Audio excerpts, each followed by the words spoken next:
আসসালামু আলাইকুম। কৃষি এগ্রো নার্সারির পক্ষ থেকে স্বাগতম। তো দেখতে পাচ্ছেন এগুলো হচ্ছে পটলের চারা তৈরি করা হচ্ছে। আমরা প্রথমে রিং করেছি, তার আগে আমার ঠিকানা দিয়ে থাকি জেলা নাটোর, থানা বড়াইগ্রাম, গ্রাম তালসু, কুন্ডুপাড়া। আমি মোহাম্মদ আমিরুল ইসলাম। তো এক ভাইয়ের সাথে কথা বলবো। আসসালামু আলাইকুম ভাই। ওয়ালাইকুম আসসালাম রাহমাতুল্লাহি ওয়া বারাকাতুহু। কেমন আছেন ভাই? ভাই খুব ভালো আছি ভাই। কি করতেছেন? এই যে টপের রিং পরা করতেছি ভাই। আচ্ছা, আপনারা কি পুরুষ মহিলা চারা আলাদা আলাদা করতেছেন নাকি? এই গোটাই আলাদা ভাই, গোটাই আলাদা। তা এগুলো পুরুষ লতা না মেয়ে লতা? পুরুষ লতা। আচ্ছা, এই টপটা করার কতদিন পরে চারার মাথাটা দেখা যাবে?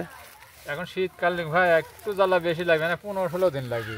15-16 দিন লাগবে। যাই হোক, এই যে রিং করে আমরা চারা তৈরি করতেছি। পাশেই আমি দেখাবো যে আমাদের চারা হয়ে গেছে। এই চারাটার বয়স বর্তমানে চলতেছে 35-40 দিন।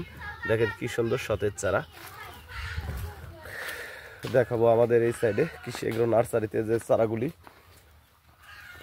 আমরা পুরুষ এবং মহিলা চারা সম্পূর্ণই আলাদা আলাদা করে চারা তৈরি করেছি।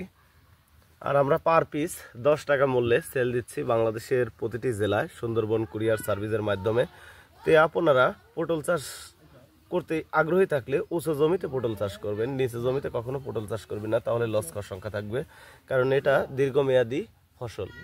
তো আমরা বাংলাদেশের প্রতিটি জেলায় 10 টাকা পিস হিসেবে যেখানে যেখানে সুন্দরবন কুরিয়ার সার্ভিস অফিস আছে সেখানে সেখানে আমরা পটলের চারা সেল দিয়ে থাকি। ভালো থাকবেন, সুস্থ থাকবেন। আসসালামু আলাইকুম।